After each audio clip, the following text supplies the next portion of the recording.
do they say again about this, that, the other? So we'll record it so you can watch it again, and also maybe share it with friends, colleagues, etc. Anyone you think might be interested in kind of finding out a bit more about CVs and covering letters. We might also as well put it on our website. So we have something called a next steps page on our website, which is specifically for final year students and graduates. And this is where we kind of house all our resources to help you with your next steps, kind of onwards towards finding a graduate job or whatever it might be for your next steps. So I am recording now.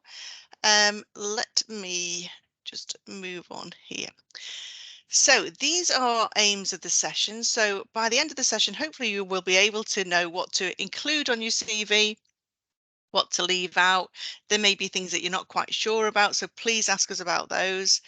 We're going to look at identifying different styles of CV, and once you start looking at CVs, you'll realise that there's different kind of twists and spins you can put on your CV. So we'll look at those in a little bit more detail, and then finally we're going to look at a covering letter. So most applications now will require a covering letter for you to send out with your CV or your application form.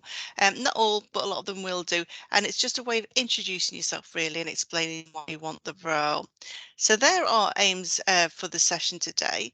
Please feel free to ask questions. I'd like this to be an informal session, so if there's anything you're not sure of, if you want to repeat us to repeat anything, please let us know. You can do that by either putting your comments in the chat box, or if you'd like to speak to us and use a microphone, if that's easier for you, then please just put your hand up and we'll come to you when there's an appropriate time to speak to you in the session. So let's make a start. So for our benefit, really, and also to see if there's any kind of specific concerns that you have about CVs, it'd be really good if you could, just in the chat box, if you could let us know what you're studying at the moment and what level you're in. And also, is there anything particularly that you'd like us to cover today? Anything that's really kind of concerning you about putting your CV together? Any questions you've got specifically about them? You might be in the process of putting it together and think, I'm not quite sure where to put this bit of information, or shall I include this or leave it off? So if you could just introduce yourselves to us just very briefly, what program you're studying, what level are you in, and do you have any kind of specific concerns you'd like us to cover today?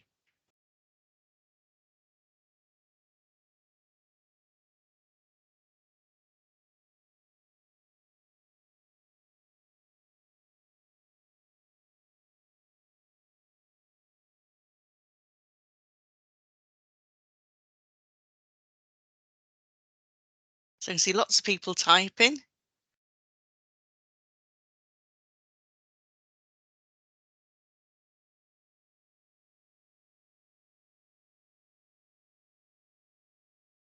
which is great. And I'm sure if you're a final year student and you've started looking at your CVs and your applications, you realise how kind of time consuming as well they are to put together.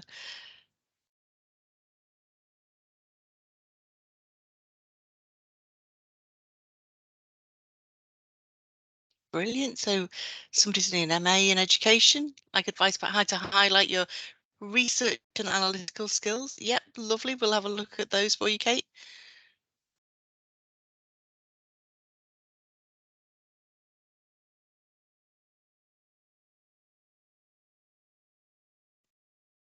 Brilliant. Final year policing and forensics. Lovely. Masters in construction. Like to know where and how to put your part-time job experiences on your CV. Lovely. We'll look at those. Just graduated BSc Product Design Engineering, Construction Project Management Masters. Lovely.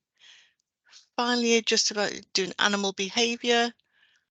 Got PhD researcher in final year looking to highlight research skills. Brilliant. So there's a theme there with the research skills. You'd like to know a little bit more about where to put your part-time work.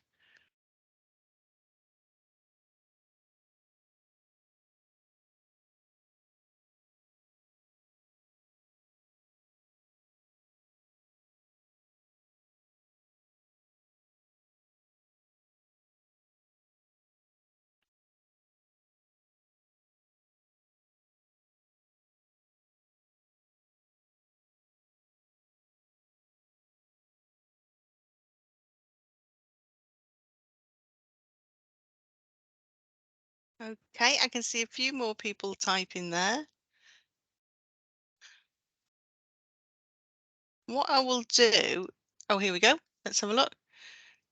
So, level six sports business, best way to condense all the meaningful stuff into a CV. That is an art in itself, as I'm sure you know, kind of Harvey, is how do you get all of that information just on two sheets? Literally, if you look at kind of a CV, it's literally just two sides of A4, really.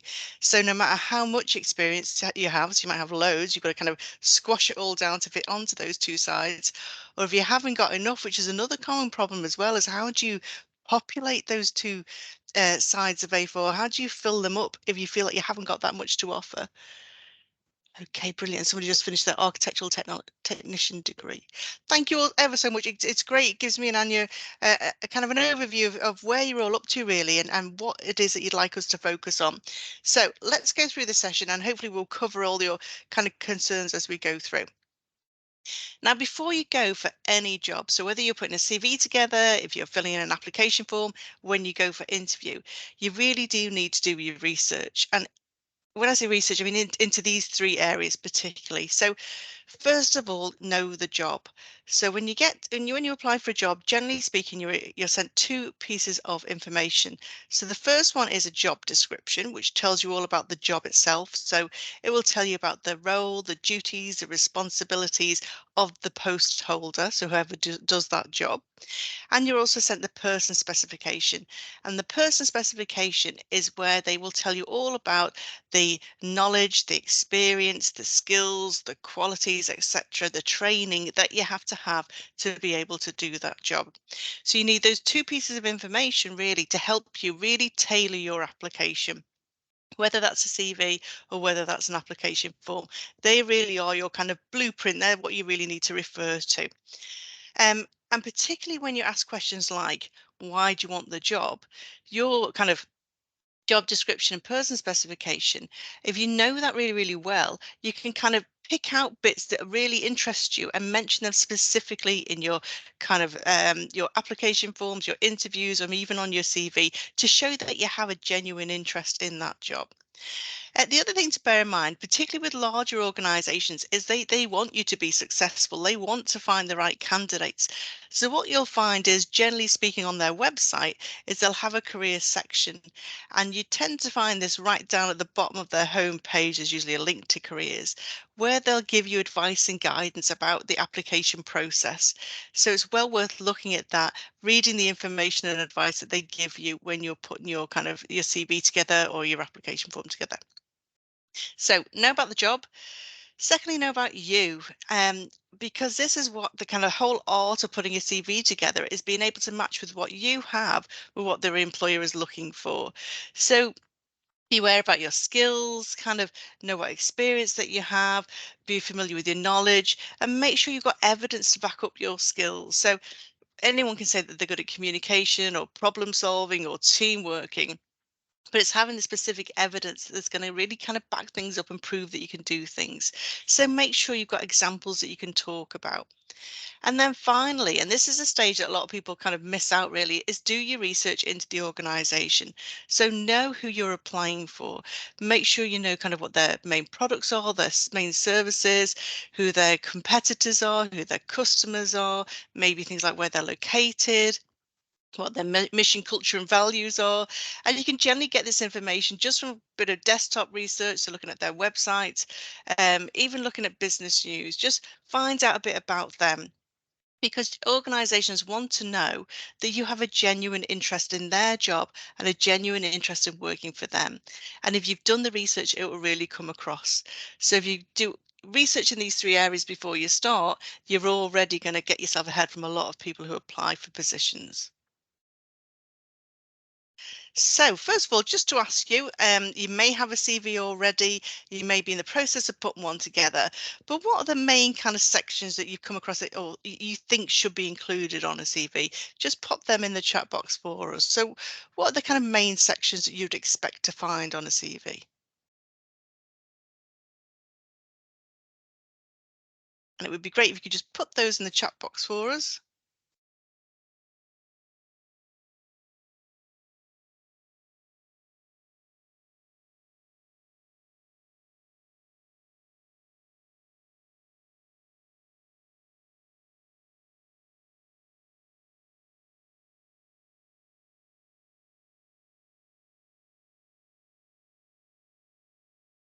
Okay, so I can see a few people like key skills, professional summary, education qualifications. Yep, your name, skills, experience, education.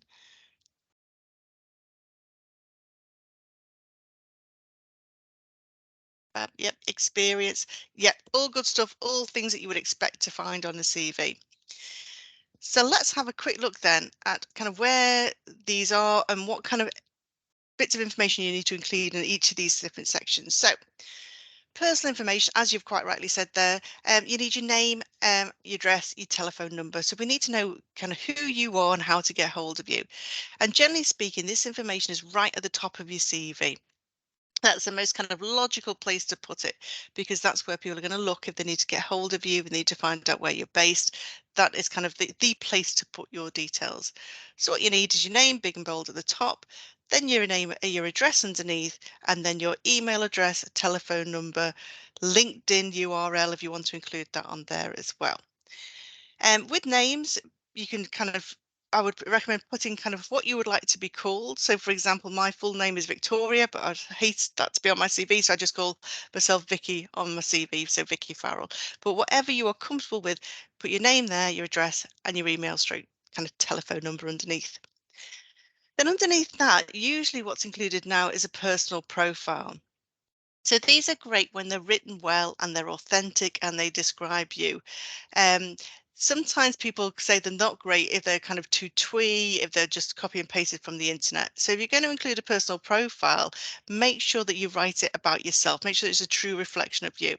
And what a personal profile is, it's literally 5 or 6 lines, a kind of a brief business-like, I suppose, description of you about your skills, your experience, and your qualification, and also kind of including some kind of idea about your motivation for the role that you're applying for, or an idea of what you'd like to do in the future.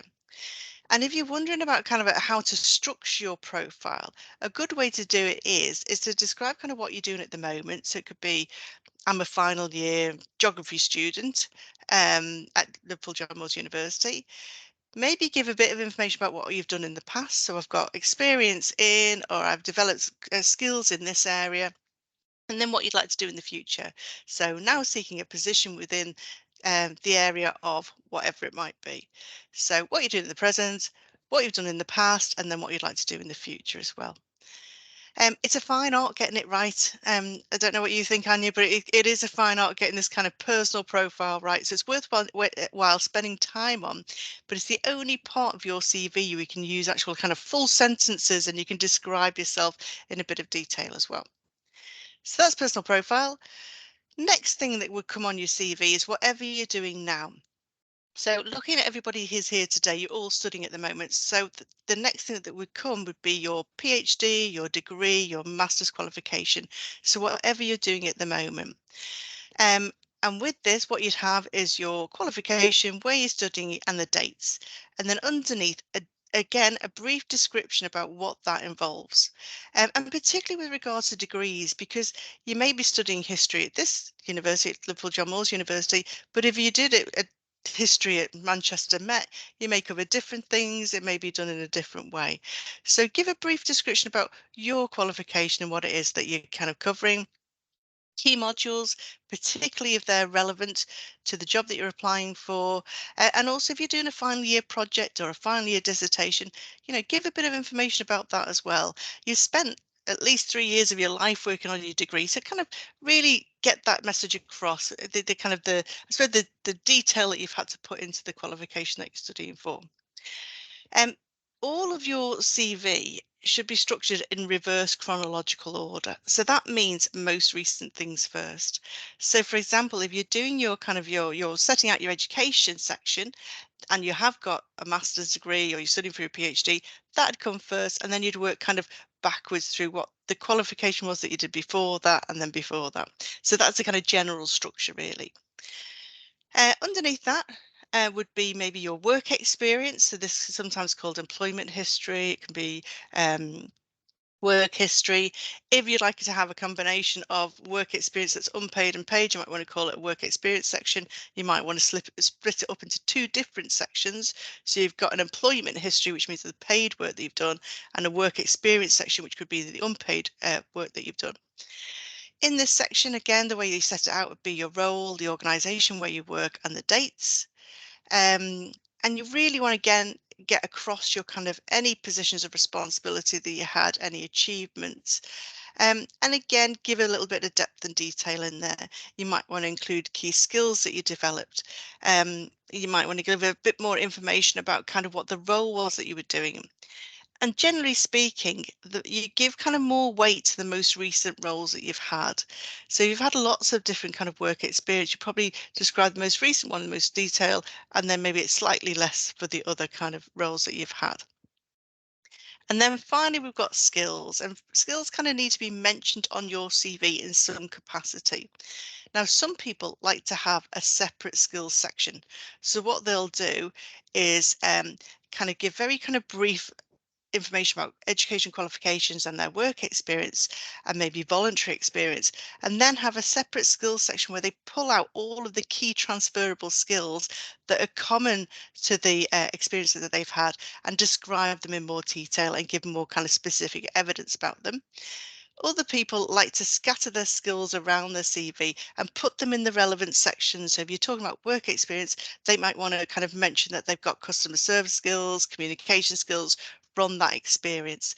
But it's really up to you as to how you'd like to put your skills on there. All I would say is to make sure that they're evidence. Try and give some examples on your CV, specific examples of how you've gained those skills. Okay, so just quickly then, we've covered kind of what you should put on a CV. Is there anything that you think should be completely left off? Anything you definitely should not include, or anything you're not sure that you should include or not? If you could put that in the chat box, that'd be brilliant. So anything that should not be included, if there's anything you're not sure of that shouldn't be included, then please let us know. Just put that in the chat box and we can see if we can help you with those.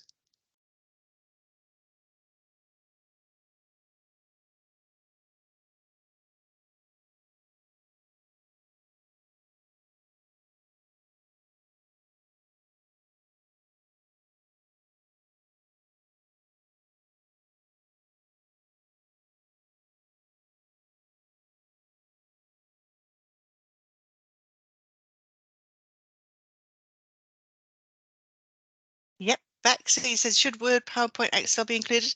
Yeah, if you want to include a section about your IT skills, then you could definitely put those on there. You could have a section called IT skills as part of a skills kind of section on your CV, or if you want to include a separate section, you could put those on there, particularly if they're going to be valuable going forward in the type of work that you want to do.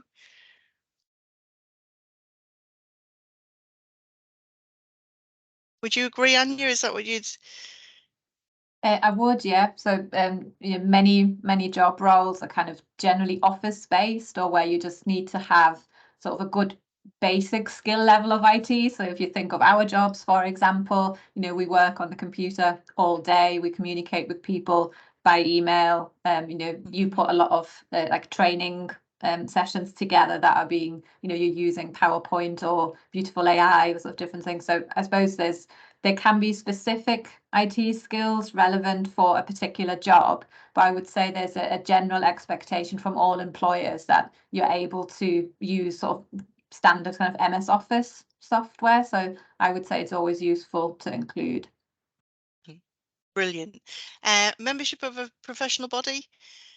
Again, yeah, I think that's it. I think you mentioned you're doing construction project management, and so that's definitely a sector where professional body membership is really highly valued, and where it's also linked to professional training courses, for example, that you may have undertaken. So definitely worthwhile including any previous memberships, but I would also say any student memberships of professional bodies are really useful to include. So depending on what degree courses you're from.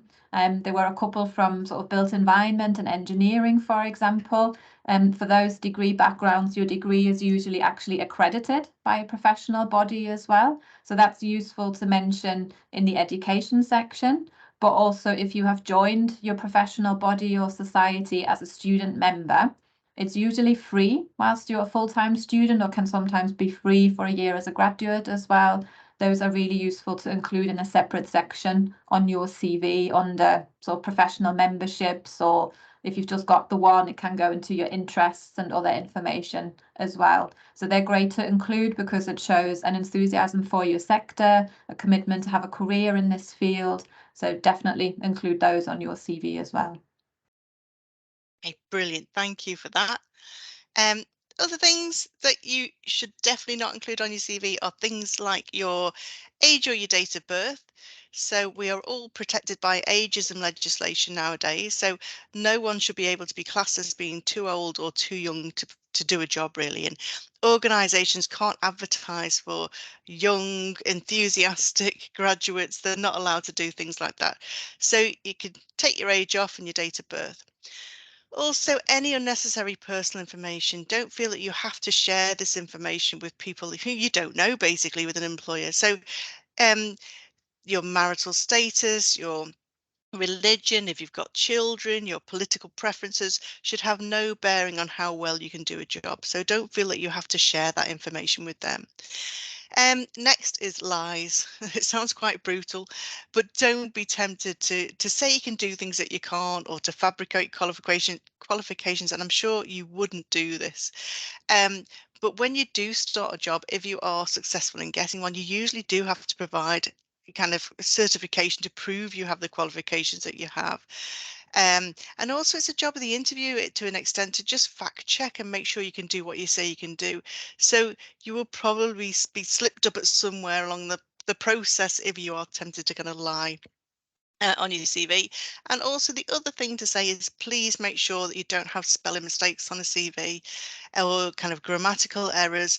And they're so easy they do happen, particularly when you're editing things and you're taking words out, putting words in. Sometimes you really need to make sure that you read it back to make sure things read well. And from our experiences with employers, we know that if they're looking for an easy way to discount people out of this recruitment process and they spot spelling mistakes, then they'll think, well, there's no attention to detail there. They haven't this person hasn't spent the effort making sure that their application is kind of top notch, if you like, so we'll get rid of them out of the process. So just don't let yourselves down with kind of spelling mistakes, grammatical errors. Get someone to check things over. If you feel that you've read things so much that you can't even see your own mistakes anymore, ask somebody just to get a second opinion, whether it's a friend, family member. Anya would help you with your CV and just check that everything's kind of as best as it can be. And there's some optional ones, really. So things that you might be thinking, I'm not sure I should put this on or not. So things like interests. So they used to be called hobbies. Everyone used to have like a hobby section on their CV. What I'd recommend is you call these interests rather than hobbies. They just sound more professional. Um, and also, it's a good idea to include them if they're going to show you in a different way, a different kind of dimension to your personality. So, for example, if you're into sport, you are particularly good at sport, you're in a team that has won a lot, maybe you're in a football team that's won the league, yeah, put that on there. It shows that you've kind of your you're motivated and things outside of studying and work. If you don't particularly have any interest that you would feel be kind of described in a good way, so maybe you like going to the cinema, but you're not particularly into a particular genre of film, or you like to go out socializing, you might want to leave those off and use the space to talk about other things. But interests are good because, again, it gives the employer an insight into you, and also it can create some common ground. So, for example, if you are a keen footballer and the person who's reading your application, your CV, likes football, and again, that's kind of a conversation starter. Um, Additional information. Now, this is a great section to have on your CV. We can gather together all those kind of elements that don't fit neatly anywhere else. So it could be to include a driving license if you have one. If you need it for the job, that's where you'd put it. It says LinkedIn there. I'd probably put LinkedIn up at the top with my personal information, but you could put it there as well. Same with if you have your own website or a blog. This would be great to have on your CV because it's can show the work that you've done and someone can go and have a look at it. So again, you can put that there, or again, you can put that up at the top with your personal information.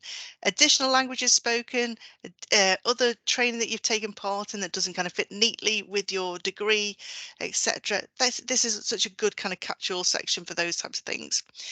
If you have any achievements, awards, if you've raised money for charity, if you've been given a scholarship, etc., then put it on there, shout about it, make sure people know about it. And it's important, particularly with graduate CVs, is that kind of they tend to look quite similar because everyone's been through, or most people have been through a similar kind of process really to complete their CV, or they've been through a similar journey.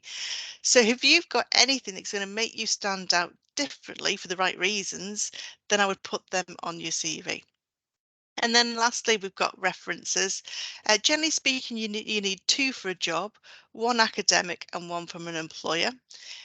Don't worry if you haven't got one from an employer, you could probably use two academic ones instead. I think if you're applying for a job at John Moores, you probably need three. I can't remember now, but just have a pool of people you could use as references. Um, with GDPR now, which is kind of your data protection, you probably don't want to give away their contact details on your CV. So what I would recommend you do is put the person's name and maybe their job role, and then say contact details available. So that yes, you can show that you've got those referees available, but you don't actually want to give them their kind of email addresses away or their phone numbers away at this stage. Would you agree with that, Anya? Yes and no. I think if you have agreed with the referees that they're happy to have their information shared, so if you've checked, for example, with your personal tutor, if you've said, I'm going to be applying for lots of graduate jobs now, could I use you as my academic reference? And they have agreed to that and to their information being used like that, then it's fine as long as you've got their agreement. If you haven't had the agreement yet, maybe because you haven't just had a chance to mention it to them yet, then that's kind of a good sort of compromise that you can say, I have an academic reference, they are Joe Bloggs, they are my personal tutor, and it's Eve Smith, who's my supervisor in my part-time job, but you don't actually provide their contact information until you have checked with them that they're okay to do that. So either is fine as long as you've got their permission to share. Thank you. Okay, lovely. So that's what you should include on your CV, what you should leave off, things that you might be unsure of. If there's anything else, please let us know that if you anything else you're unsure about. Now we're going to look at kind of different types of CVs. So there are kind of, well, I suppose roughly about 3 or 4 different types of CV that you could use.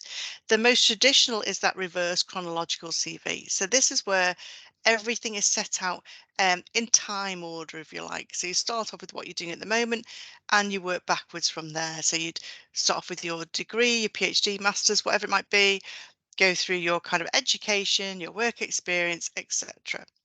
The advantages of this are that they are easy to read. Employers are used to reading them. They'll know where to find pieces of information.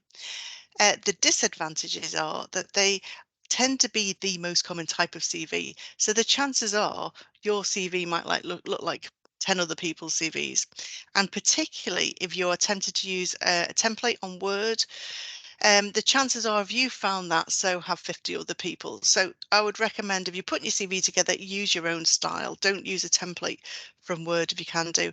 And also because it's based around time and when you did things, if you have got gaps on your CV, it will really emphasize those gaps. So that's your chronological CV. The next one is a skills-based or a competency-based CV. And this is where you have kind of the overall structure of that kind of chronological CV. So you start off with kind of what you're doing at the moment, etc., your work experience. But what you do is have a separate kind of skills section where you would kind of pull together all of your transferable skills because you want the attention to be on your skills and what you're capable of doing rather than maybe what you've done in the past.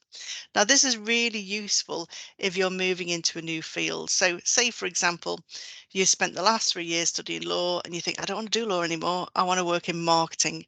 So what you might want to do is pull out all of those skills that you've gained, that are relatable for marketing, so that you can show how you can use your experience within the marketing field. So rather than somebody read it through and see all of your experience be around kind of legal stuff that you've been involved in, it'll show kind of what you're capable of, what skills you've got. They're going to take you into a different field.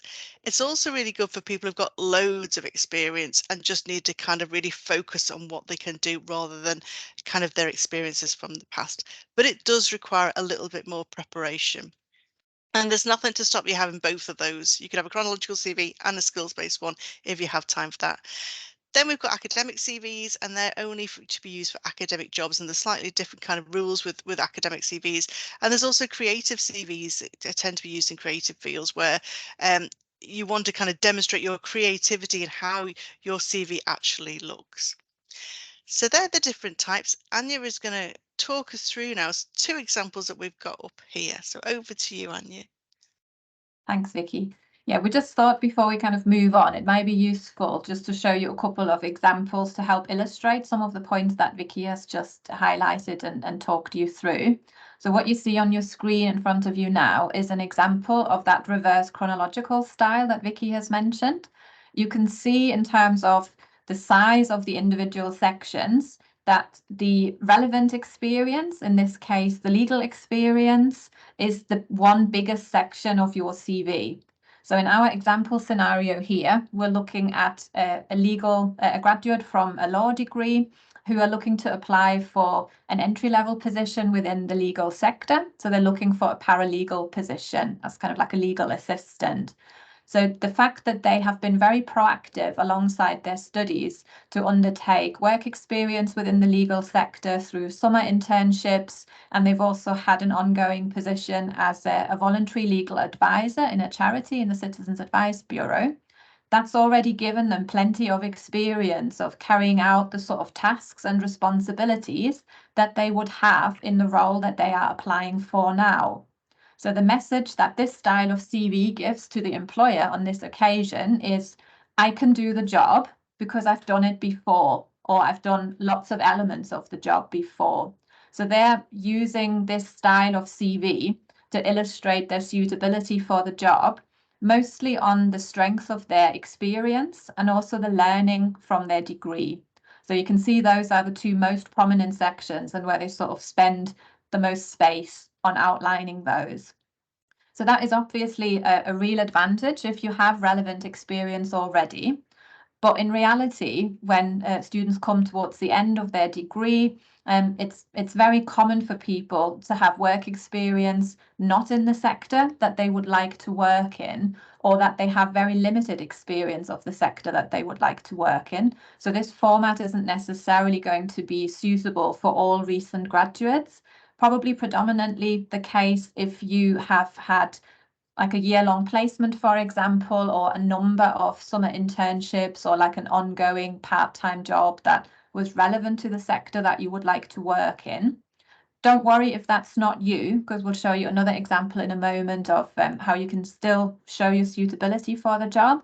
But we just wanted you to be aware of this format because it may well be something that you are working towards sort of over the next year or 2 as you're developing some professional experience, and something that may be more commonly used for you in sort of later applications. So still important that you know about this.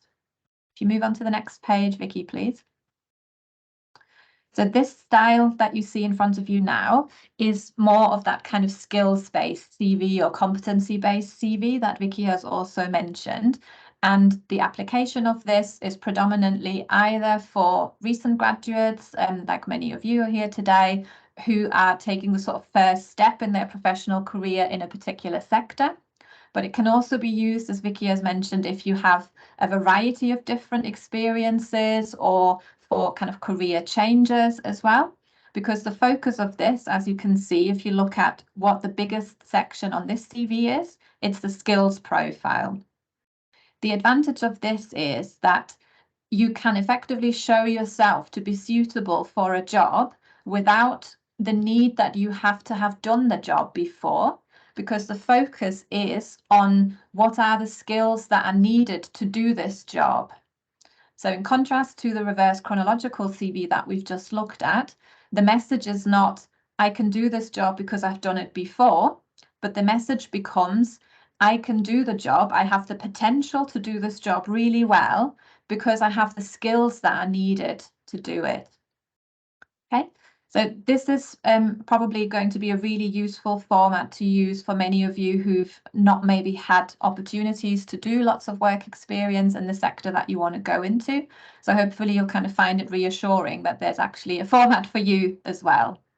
You can still see on there as well, on our example, this is a fashion student. You still have the option to highlight any experience that you have had that is relevant. And you can see they've inserted that section on fashion experience between the education and skills profile. And this can be both paid and unpaid experience. It may be that it's voluntary. It may be projects that you've done as part of university. So I'm just looking at the kind of degrees that we've got represented here today. We've had an architectural technology student and a product design engineer. So you might want to put sort of design experience prominently on your CV, and you could use examples from university for that as well, where you can show that you have developed the kind of skills that are needed for a design role, if that's what you're applying to. We've had somebody from animal behaviour as well. So if you've done voluntary work, for example, that can be relevant experience as well. That can still be prominent on your CV.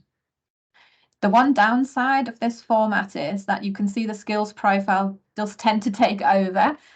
So one person, I think it was Harvey who mentioned earlier about how do I fit everything in that's relevant. It does mean if you look, for example, at the employment history or the achievement section, you may not have as much space for those as you would like, but you can use those experiences in order to evidence the key skills that you need to evidence for the job. So you're still making something of those experiences, but it may be more displayed within the skills profile rather than within the employment history or within the achievements. So this is probably a format to think about if you're setting out in a new sector or a sector that is relating to your degree, but in which you have limited or no work experience in. One final thing just to briefly mention on this, we've spoken about relevant interests very briefly. So in the context of this person being from a fashion background, you can see that in their interests, they have related them very well to your sector in terms of showing that they're interested in following trends in fashion and culture, and they've briefly spoken about how they're actually developing that interest. So when Vicky was saying earlier about making the interests relevant, showing the employer that you're enthusiastic to keep learning about your sector, that's still a really valuable section, and it's worthwhile including a couple of sentences around this. Okay, lovely. And yeah, right at the beginning, Kate was asking where or how you should highlight research and analytical skills. So where would you recommend they go on the CV? So the skills profile here, for example, is an excellent way of making key skills really prominent. So whilst we don't have the CV sort of at full size here, if you sort of think about what your eyes are automatically drawn towards, it's anything that stands out in terms of the font. So we're drawn to the key section headings because they're in bold font, they're underlined, they've got a line blank before and after. So it's something that your eyes automatically get drawn towards. But you'll also probably feel that you're actually looking at the subheadings within the skills profile automatically, because again, they're nice and prominent. So for research related roles, I think we've got Kate with the MA, and then we had a PhD student here with Mariam as well. That would be a brilliant way of really drawing the reader's attention to your skill set in those particular areas. And you can then include examples from your research projects, but also if you've had additional experiences, so you may have assisted your supervisor or one of your lecturers with a research project, maybe just over the summer informally or something like that. That's all the sort of experiences where you can draw your evidence from. So that would be a great way of highlighting them really prominently. Does that Brilliant. answer your question, Kate, from earlier? Hopefully. Hopefully, yeah. Sure, Kate will let us know. And if anyone else has any questions, please let us know as well. Put those in the chat box there. So just then to summarise the kind of what we've covered there is with a CV, traditional CV is 2 pages long. That's all you have, no matter how much experience you've got, whether you've got lots, if you've hardly got any, you've got to kind of fill those 2 pages. Think about your layout and format. So make sure, as Anya said there, that the important elements of your CV are easy to find, you know, kind of make sure the sections headings are clear. Other things I would say as well is just not to put too much on those 2 pages, because I know we really want to sell ourselves well, but sometimes when there's huge chunks of text, the chances of those being read in any detail are probably quite slim. To try and kind of make it easy for the whoever is reading your CV to find the relevant information. So be clear, concise, as I said, make sure it's error free, check over for those spelling mistakes, and also simple and effective. So for example, if you have got acronyms in there that you've included in your CV, I'd really recommend that you write them in full, just to make sure that people understand exactly what you're talking about on that CV.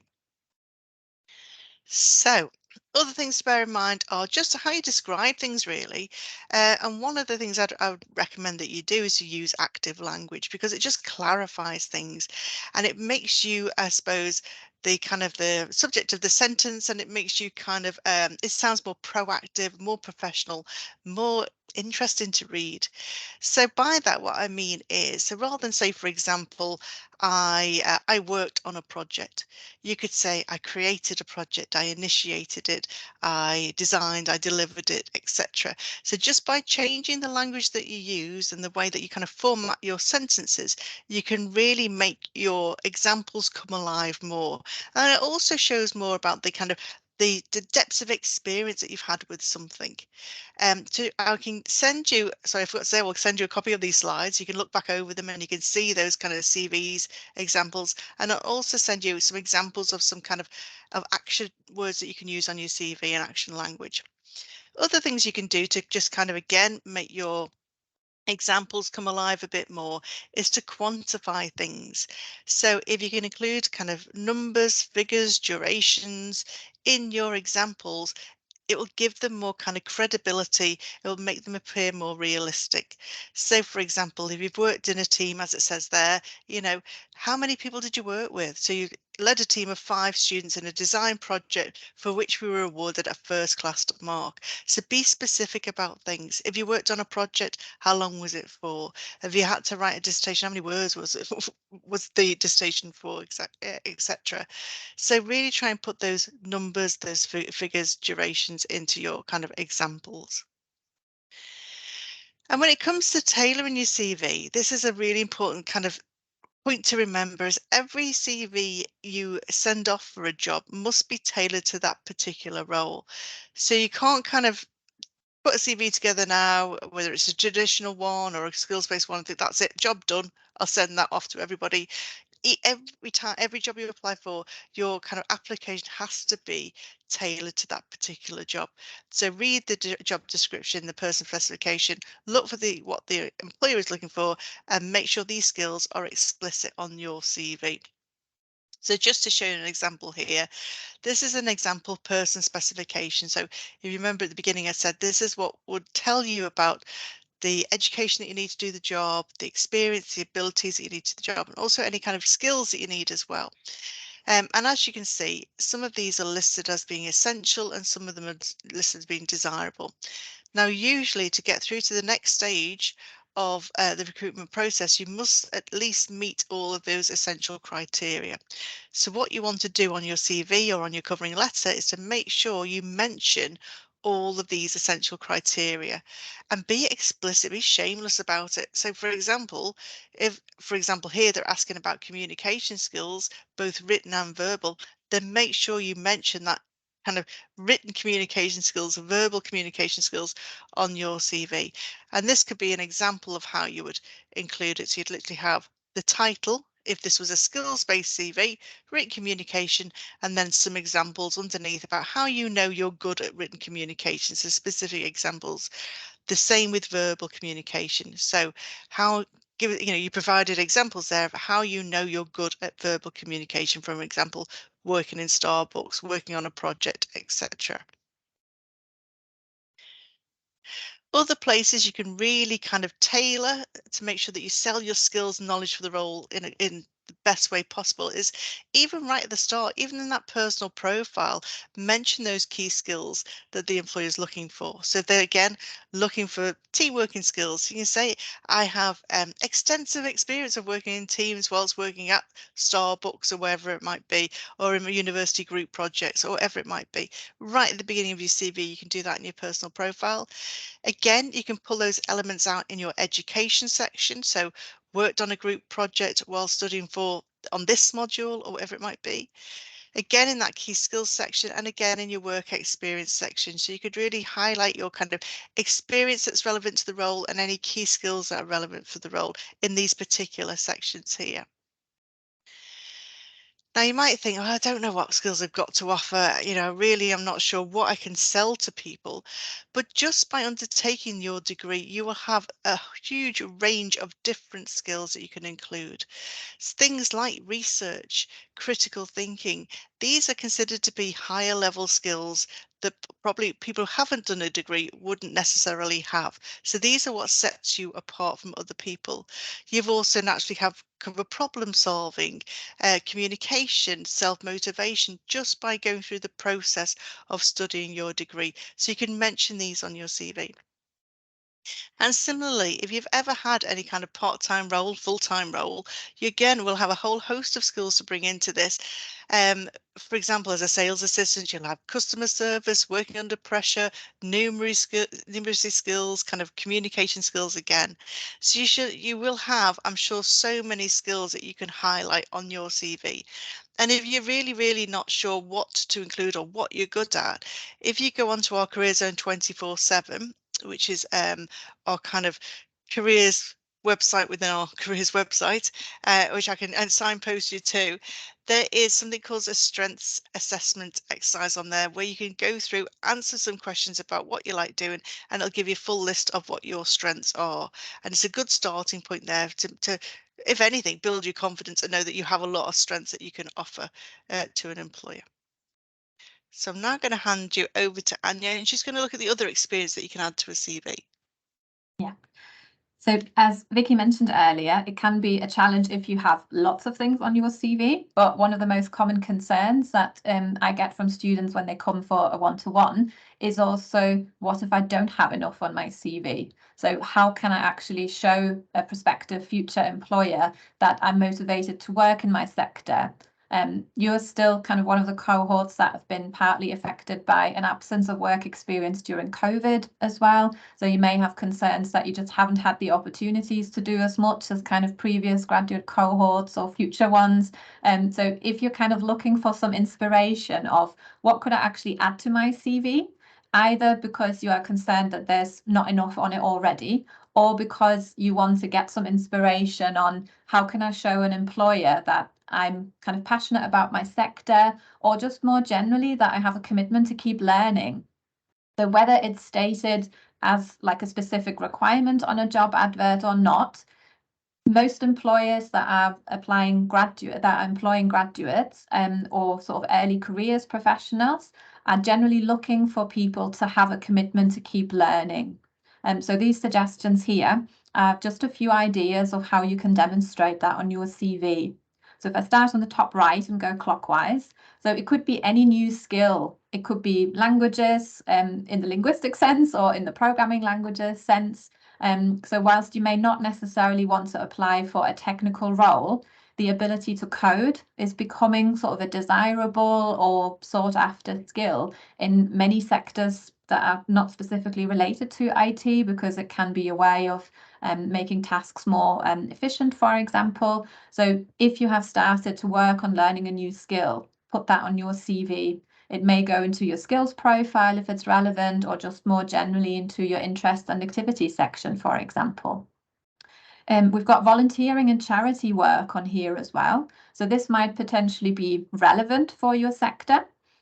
So we've had a student doing animal behaviour on our call today. So if you have done, for example, fundraising for a charity like the WWF, or you've done some volunteering with animals, for example, that would be brilliant to include on your CV. But even if it's not relevant to the sector that you would like to work in, it's still great information to have on your CV because it shows employers that you're somebody who's passionate about a cause, or you may want to make a positive difference in your community. And again, it's given you an outlet and a context where you have gained or used skills as well. So we've got examples here for volunteering that would have developed your interpersonal and communication skills, for example, or for fundraising, it may have developed your negotiation and influencing skills. So they are still really worthwhile experiences to include on your CV. New hobbies could be interesting to have on there as well. So it could be blogging, vlogging.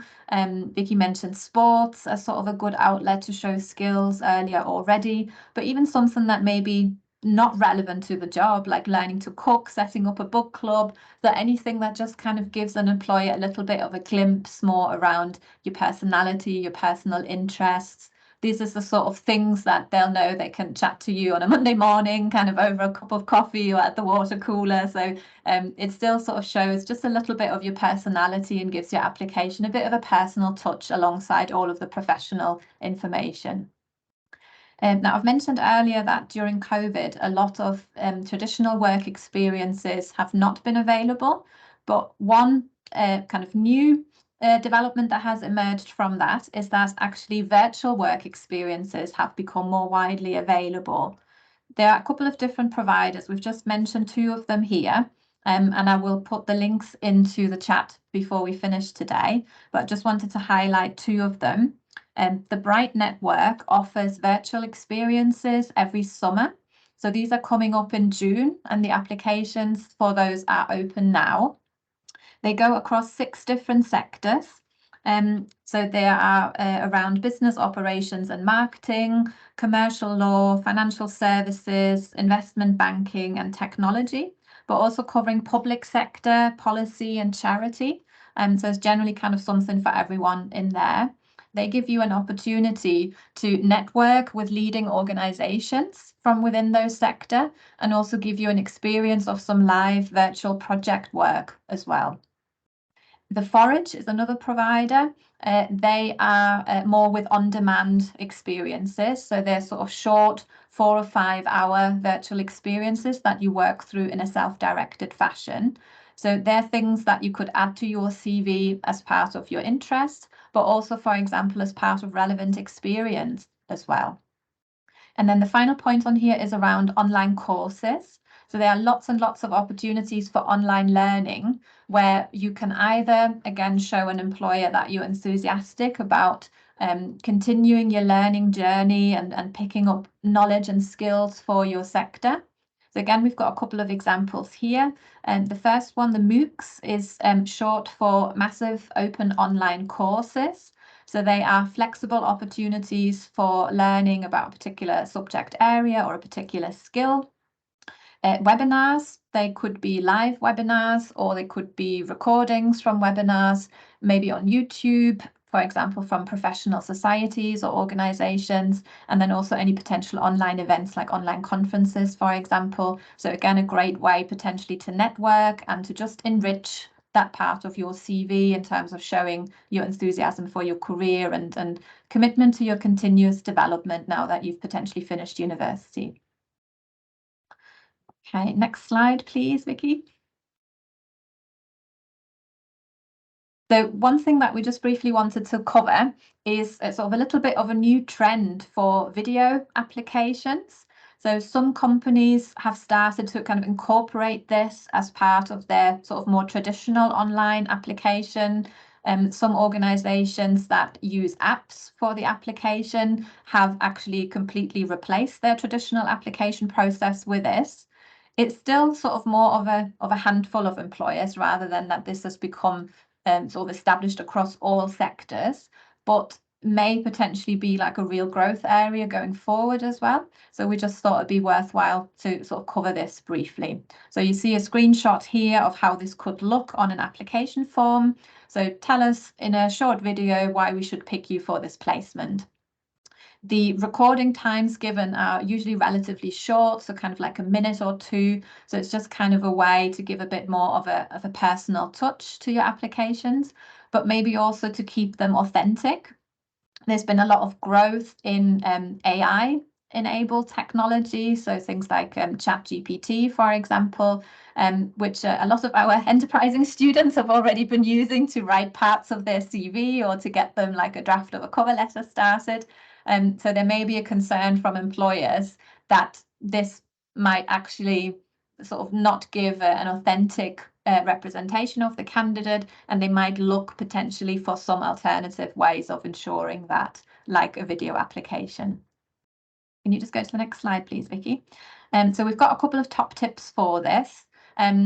Obvious ones like read the instructions, make sure when the deadline is by which you have to upload this. It may not be something that you want to do straight away. It may be tempting to just get it over with and just think I'll just record a quick minute, but still actually worthwhile taking a little bit of time planning what it actually is that you'd like to say, maybe just recording yourself on your phone first, give a little bit of a trial run. And if there's any technical problems, for example, that you have or anything, always make sure that you ask any questions of the employer in advance as well. Dress smartly. So it can feel a little bit tempting to think, oh, this is quite an informal thing. It's just like having like a FaceTime with a friend or something, but kind of don't lose sight of the fact that this is still part of a formal application process. So dress to impress as you would for a regular job interview. Look directly at the camera so that the employer feels when they're watching this back that you're interacting with them, that you're trying to build up a rapport with them, and also kind of keep it very relevant. Highlight information that relates well to the job. It's still part of a process that is intended to show your suitability. And also think a little bit about kind of your broadcasting skills. Are you in a well-lit environment? Make sure that it's quiet, that there aren't any distractions, that you've got a neutral, plain, well-presented background. So just kind of look at yourself, how you look on screen, and make sure that you come across as professional. Next slide, please. If you would like to have a quick trial run of this in the Career Zone 24/7 that Vicky mentioned briefly, so our sort of virtual e-learning resource for careers and employability, you have the option of doing a little bit of a trial run there as well. So it looks like the little icon there on the left, the interview application question. And when you record yourself on the system, this is only for your own use, so nobody else will see this. It gives you a little bit of instant feedback as well. So you can see there from the categories, it kind of looks at things like your body language. Do you kind of frantically look around, or are you kind of nice and straight into the camera? You know, do you smile, for example? And also things like your rate of speech, your clarity. Do you go a lot? So sort of the fluency of your speech as well. And also things like your camera position and video quality. So there are resources out there as well within the Career Zone 24/7 to support you with this. Okay, and then finally, the dreaded cover letter. This is again one of the most common questions that we get in our CV one-to-ones. What's the point of a cover letter? I've given the employer all the information that they need, surely. Why do they need a cover letter for? So I'd say in the context of an application, it's important to understand how the two documents actually complement each other very nicely. So your CV and the content that is included on your CV is very focused on demonstrating your suitability for the role. So it's telling an employer that you have the knowledge that you need to do the job, the skills, experiences that you need to do the job, and that you're kind of interested in a career in this area. So it's obviously really important for an employer to establish in this process that a candidate can do a job. But what's equally important is a candidate's motivation to do the job and to do it for me as one particular employer that they have chosen. And it's this motivation alongside the suitability where the cover letter really kind of comes into its own. So we've got sort of a suggested outline here in terms of, you can see there's sort of a couple of main paragraphs and a sort of short intro and outro. But at the same time, it's not a specific template that you have to follow. And I would encourage you to think of the content of a cover letter across three main themes. So it's why are you suitable to do the job?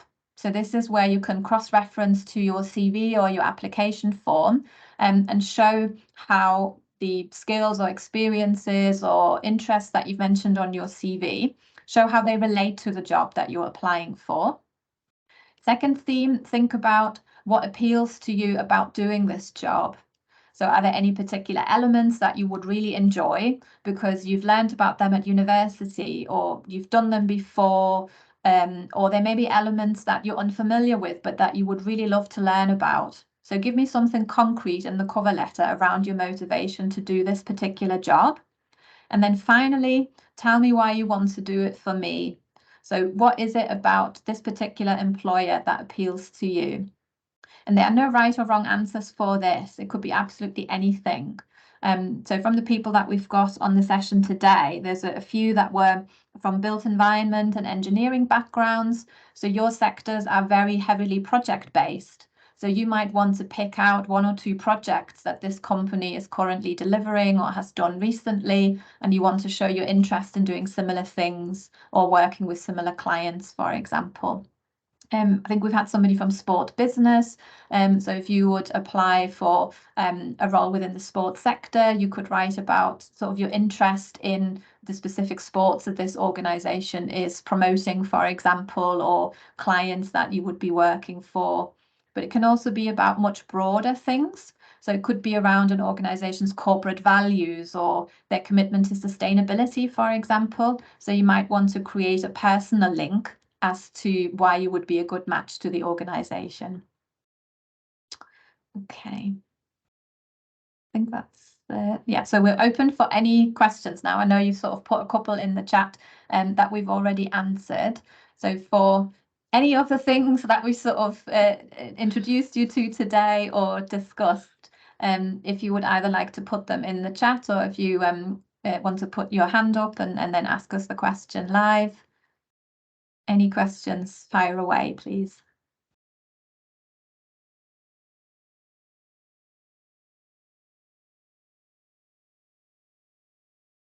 Yeah, and hopefully, just looking back over the questions from the beginning of the session, I'm hoping that we've answered everybody's questions. If there are anything that you kind of, as Anya said, if there's anything there that you're still not sure about, please let us know. And just while you're having a think about that, just to let you know that this afternoon there is a session around application forms. It's called Successful Applications Forms, and it's on at 3. And I've got two members of staff from Knowsley Council coming to deliver that. And they're going to talk about kind of how to put an application form together, how to complete one, and then what happens to it afterwards, so how they're shortlisted, etc. Just to give you kind of an idea about what happens and what do employers look for.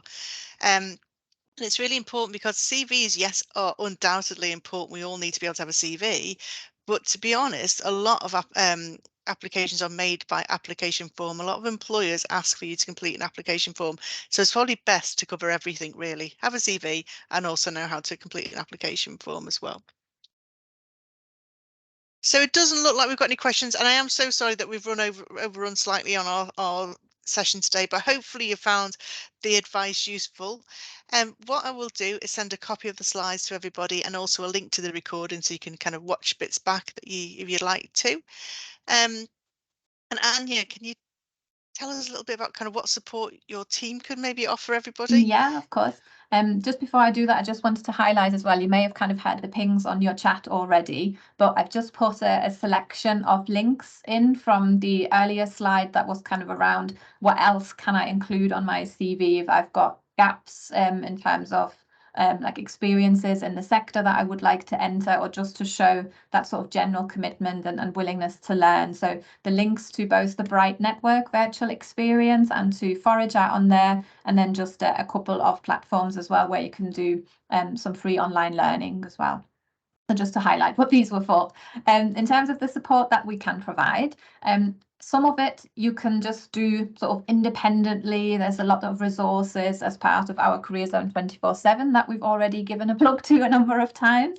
So if you think after everything that you've heard today, whatever shape or form your CV is in at the moment, if you're no longer happy with that and you just want to make a fresh start, really just go from the very beginning and start with like a blank sheet of paper. We have a CV builder tool as part of the Career Zone 24/7, where it just kind of takes you through a number of screens. So you don't have to kind of write it all in one go, but it sort of breaks it down nicely into what some of those main sections of your CV will become. So around things like your education, your experience, your interests, your skills. So it's kind of like a nice step-by-step to get you started. And then you have a sort of a basic version of your CV that you can then work on and tailor when you have individual job descriptions to follow. So that's kind of a really good starting point. If you have a CV at the moment that you think I'd like to get some feedback on that to start with, you can put it through our CV 360 tool, also on the Career Zone 24/7. And this effectively prepares your CV for being read not by a human, but by a machine. So many large organizations that get hundreds and maybe thousands of applications, particularly for graduate roles, may have some kind of AI-enabled first step where before it gets in front of Joe Bloggs from the HR team or Joanne Bloggs from the engineering team, they actually kind of have it scanned by a machine. And so that does kind of some very basic checks around typos, structure, attention to detail, and sort of things like that. And also kind of looking at the sort of language that you're using. They can program it to look for certain keywords around the particular job advert as well. So this is sort of a good starting point to work out, can my CV beat the machines? And it's particularly useful if you're applying for some really large organizations that are likely to have a big volume of applications. And it then gives you some very detailed feedback around sort of around 50 different checks.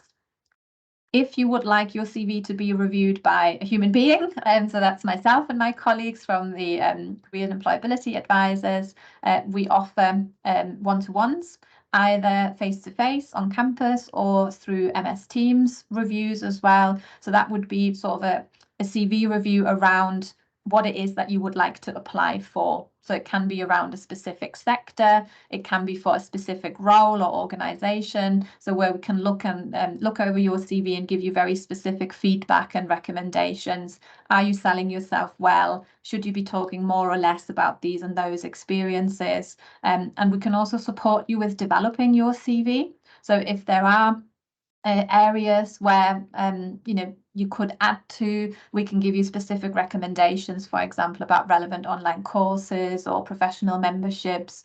We can also direct you to our internship opportunities. So through our colleagues within the Graduate Futures project, we've currently got around 50 paid internships available for our final year students and recent graduates. So we can kind of look at, is there anything available for your sector there that we can direct you to? And we also still have opportunities coming through Unitemps as well. There's one in particular that I would like to give a quick plug to, which are our hackathons.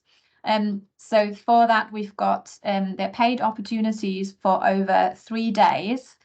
You're effectively working as a student consultant. Some of you may be familiar with hackathons from a kind of IT related background, because that's where the sort of term originates, but it's kind of very much more come to mean a group of people coming together for a particular period of time. So for us, it's 3 days to solve a particular problem or challenge. So we're working with 2 local companies. One is Mersey Travel and the other one is My Social Sister, to effectively give them some input, just new ideas, and work creatively, maybe with people that you've never worked with before. So it's particularly of relevance for people who want to sort of demonstrate or develop consultancy and teamwork skills. You don't need any prior knowledge of the sort of infrastructure travel sector or kind of social media or apps. It's just really about sort of coming together with people from different degree backgrounds and just kind of working creatively on a project, getting paid, getting free lunch and teas and coffees throughout the day as well. And that would again just be something really positive to add to your CV, regardless really of what kind of sector you would like to go into. Just shows you're open-minded, you're somebody who can apply creative thinking and team working to resolve problems. So they are currently advertised on the Unitemps website. So if you just go on unitemps.com or follow the QR codes on here, then it takes you to the advert directly, and we would love to see you there. Great. And Anya and I are going to be there as well, aren't we, to help out with them? So We are it would be indeed. lovely to meet you there. So thank you so much, everybody. As I said, I will send these slides out to you and also a copy of the recording. If you'd like to get in touch with us, then please, you can do this through the website. You can email us, you can give us a call, or you can pop in. So we've got 2 career zones. One's based in the Student Life building on the ground floor as you go in to the left, and Anya's based at Byram Street in the James Parsons building. So again, as you go through the entrance, they're on the left, and you can pop in, I think 9 to 5. And there'll be somebody there to talk to. I should So, say, sorry, just a yep, footnote to that, because Byram Street is obviously predominantly like a teaching building, that over the summer, the team all work from the Student Life building. So the Byram Street Career Zone, oh gosh, light's gone off, is still open until the end of this month. So from the 29th of May, we will all be kind of pooling resources in the Student Life building. So you can still come and speak to us in the Byron Street Career Zone for the next couple of weeks. But from the beginning of June, or that kind of week of the bank holiday, we'll all be in Student Life. So if you'd like to see us over the summer, come to Student Life. Or kind of brilliant. find us on the email address, phone number. You can book online as well. So on the Student Futures website, we've got a link to a booking page as well, where you can just book yourself into a time slot for a face-to-face or a remote meeting with any of us as well. Lovely. I think that's everything. So thank you so much, everybody. Enjoy the rest of Thursday. Is it a Thursday? It's Thursday. This bank You holiday lose has totally track. thrown me. Yeah. And hopefully I might see you at the application form session later on. If not, we're running a whole series of other sessions next week. So hopefully we'll see you at some of those as well. So thank you. Thank you, Bye-bye. everyone. Bye-bye. Bye.